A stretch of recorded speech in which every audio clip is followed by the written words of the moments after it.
Hi, I'm glad you stopped by. I'm going to read this story called Franklin's Class Trip. Franklin could count by twos and tie his shoes. He had gone with his class to the bakery, the fire station, and the pet store. Today, Franklin's class was going to the museum. Franklin was so excited that he could hardly eat his breakfast. The museum had lots of steps and huge doors.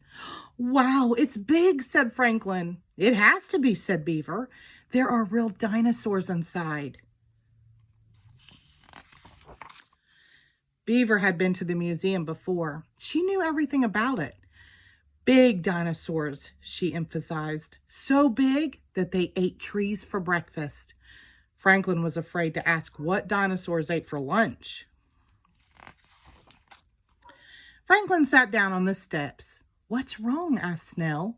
Beaver says there are real dinosaurs in the museum. Snell looked alarmed. That sounds scary. Franklin nodded. In the museum lobby, Mr. Owl went over the rules. No shouting, no running, and stay with the group. Mr. Owl, said Beaver, one more thing. Watch out for dinosaurs. Moose and Bear laughed. Franklin didn't. He moved a little closer to Mr. Owl. Their first stop was the Bat Cave. It was dark inside. Squeaks and squawks filled the air. What's that? Asked Franklin. Beaver giggled. That's the sound bats make to find their way around. Franklin was relieved that it was bats and not dinosaurs. The class visited the rainforest next. Franklin climbed high into a tree house. He could see the top of the trees.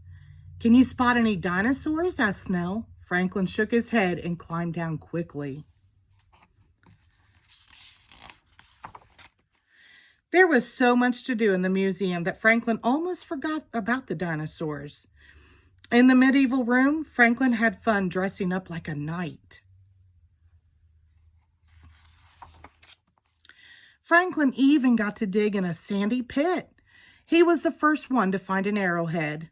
It was just like being a real archaeologist. The best part is still to come, said Beaver, as they sat down in the cafeteria. Yes, agreed Bear, lunch. Mr. Owl smiled. I think Beaver means the dinosaur exhibit. Franklin gulped. I'm too tired to see more. I'll just stay here for a while, he muttered. Me too, said Snell. You'll forget about being tired when you see the dinosaurs, said Mr. Owl. Eat up and let's go.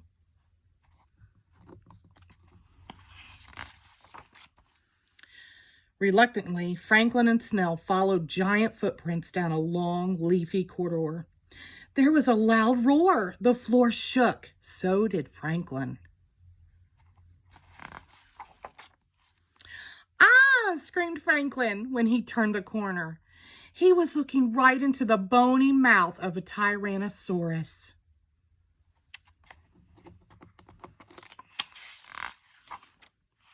Franklin blinked.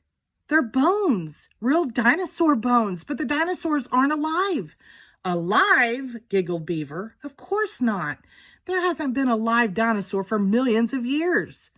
You make good jokes, Franklin. You sure do, whispered Snell.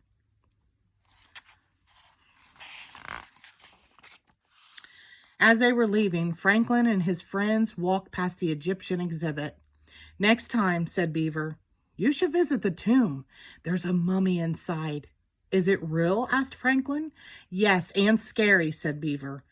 But Franklin wasn't scared. He had a mummy at home.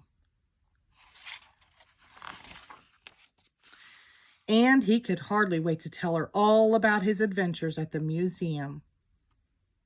The end. Thank you.